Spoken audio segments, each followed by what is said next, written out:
Hey there, this is Alexis from the Penguin Random House Audiobook team, also the Brooklyn Bookworm on Instagram.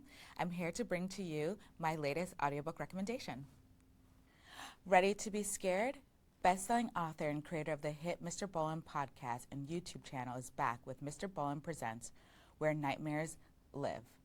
MrBallen dives into 9 chilling true event-inspired stories that explore the horrors we can't always see. From haunting encounters in the English countryside to eerie mysteries in the Arizona wilderness, each tale is deeply researched and unforgettable. 4 of them appearing here for the first time. With a gripping narration, this collection is MrBallen at his creepiest, pulling you deep into the strange, unsettling corners of the unknown. Listen to this preview from MrBallen Presents, Where Nightmares Live, and read by the author, and get your download wherever audiobooks are sold.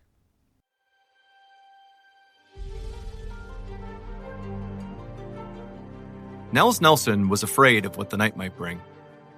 Nels was a sailor aboard the Perrier, a Russian steamer ship that had left Hong Kong bound for California with a cargo of hemp and machinery. And so far, the voyage had been quiet. But as they sailed past Honolulu, Nels had this sick feeling that their luck was about to run out. He'd been a sailor his whole life. He was from Sweden, but he'd traveled all around the world. He joined up with the Perrier a few years back, and other than the Russian captain, Gavinsky, he was the longest-serving member of the crew, which meant only Nels and the captain knew the dark secret of the thing. March 1907. Captain Gavinsky and Nels had not told anyone what they knew about the Perrier. They had this unspoken agreement to basically never discuss it. When they docked in Hong Kong to pick up their cargo, the entire crew had deserted because of what they'd endured. And so Nels and the captain were forced to solicit a whole new crew, and they did so without ever saying why the old crew had left. And they did assemble a crew, but just barely.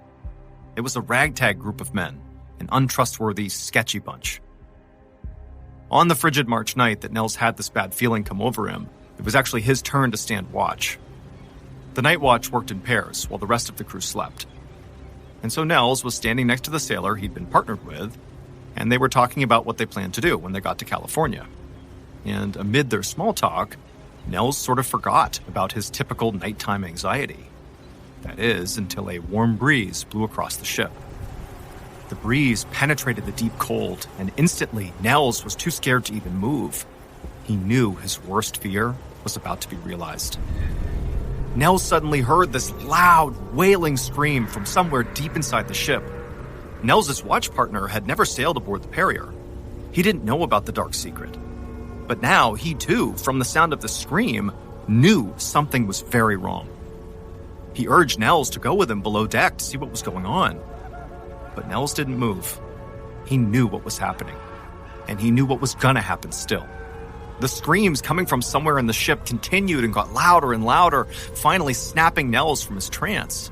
And then he and his partner raced down the steps into the belly of the ship.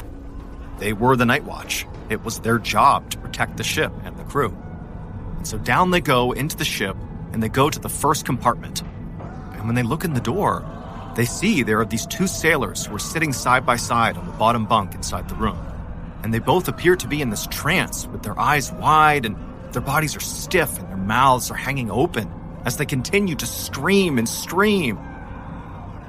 Nels' watch partner had no idea what was going on. But Nels, he'd seen this before. He immediately told his partner to help him quarantine the sailors so their condition doesn't spread to the rest of the crew. Now, Nels' partner had no idea what that meant, but he did as he was told. And Nels and his partner dragged the screaming men from the compartment, and they locked them in the ship's hold. And that's when the entire ship erupted. The rest of the crew burst into the hall, screaming. Everyone screaming. And then everyone, all the sailors, ran up the steps to the deck. Nels, who was with the group, told himself to stay calm. It's not happening to you yet. But then he felt something almost reach into his chest and begin to squeeze his heart. And the pressure continued to build and build until... It's the loudest scream that's ever left his mouth. Nels is completely powerless to stop it. He and his watch partner, both screaming uncontrollably, run up the steps to join the others. And on the deck, it is chaos. sailors are clawing at their faces, others are strangling themselves, and still others run headfirst into walls, anything to stop their own screaming. Only one sailor had stopped screaming, and Nels knew exactly what would happen next.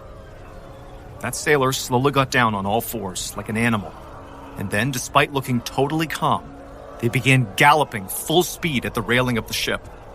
Nels wanted to stop him, but just like he couldn't even stop his own screaming, he knew he couldn't help this man. He could only watch in horror as that sailor leapt over the railing and disappeared. The moment the sailor hit the water, though, the entire ship went quiet. All the screaming ceased. All the sailors broke out of their trance. The crew lowered the rowboats to search for their missing friend. But after an hour, they had found nothing. That sailor was gone, disappeared into the black water. Ultimately, he was declared dead. Now, there was no question. Nels and Captain Kavinsky knew the crew had just encountered the ship's dark secret.